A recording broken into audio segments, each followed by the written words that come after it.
Welcome. In this video series, we will explore the true essence of classical mechanics by diving deep into the geometry and intuition behind physical law. If you have ever opened a textbook on classical mechanics, you've seen derivative signs scattered across every single page. You see total derivatives like d by dt, partial derivatives like dou by dou q, and mixed expressions that combine both in a single equation. It is easy to treat these symbols as mere mathematical operations, just rules to crunch numbers. But nature doesn't think in terms of algebra. Nature moves along geometry and energy landscapes. In this video, we are going to unpack what these derivatives actually mean physically. By the end of this episode, you won't just see symbols, you will see slopes of energy surfaces, rates of momentum flow, and the precise geometric difference between watching a system from the outside versus moving along its physical path. A differential equation is a mathematical rule that links a changing quantity directly to its rate of change, offering a dynamic snapshot of how systems evolve rather than fixing them in a static moment. We use them because nature speaks in rates, how fast things move, cool down, or spread, and these equations allow us to work backward from an observable rate of change to predict exact future outcomes. For instance, in population growth, the rate at which a population increases dp by dt is directly proportional to the current population size p, giving the differential equation dp by dt equals k into p. Solving this reveals that unconstrained populations grow exponentially over time. P of t equals p0 e raised k into t, allowing demographers and biologists to forecast future growth based solely on present numbers and growth trends. Let's start with one of the most fundamental distinctions: the difference between a partial derivative with respect to time and a total derivative with respect to time. Imagine a physical quantity A that depends on position q, momentum p, and time t. Mathematically, A equals A of q, p, t. What is dou A by dou t? The partial derivative dou A by dou t asks a very specific question.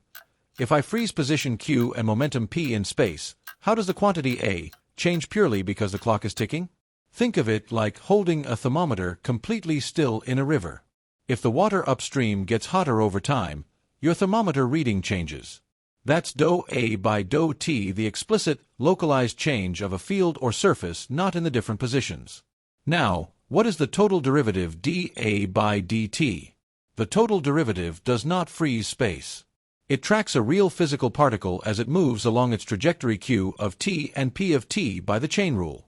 dA by dt equals dou A by dou t plus dou A by dou q into dq by dt plus dou A by dou p into dp by dt.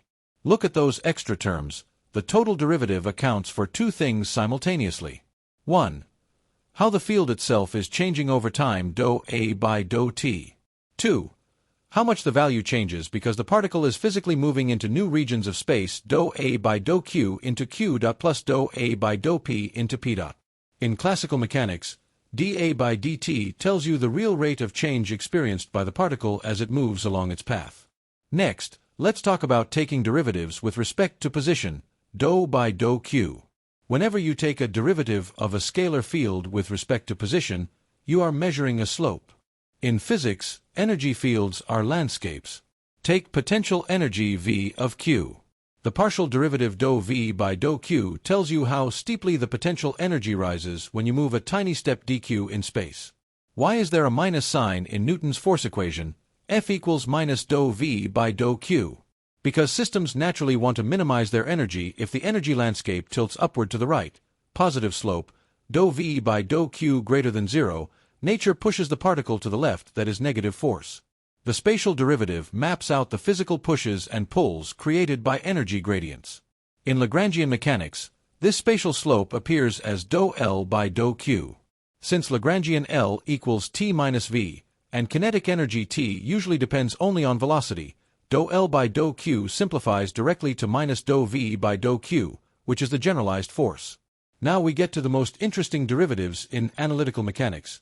Derivatives taken with respect to velocity q dot or momentum p.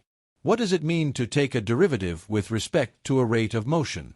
In Lagrangian mechanics, generalized momentum is defined as p equals dou L by dou q dot. What does this derivative actually do? It measures how sensitive the system's Lagrangian, specifically its kinetic energy T, to a change in speed.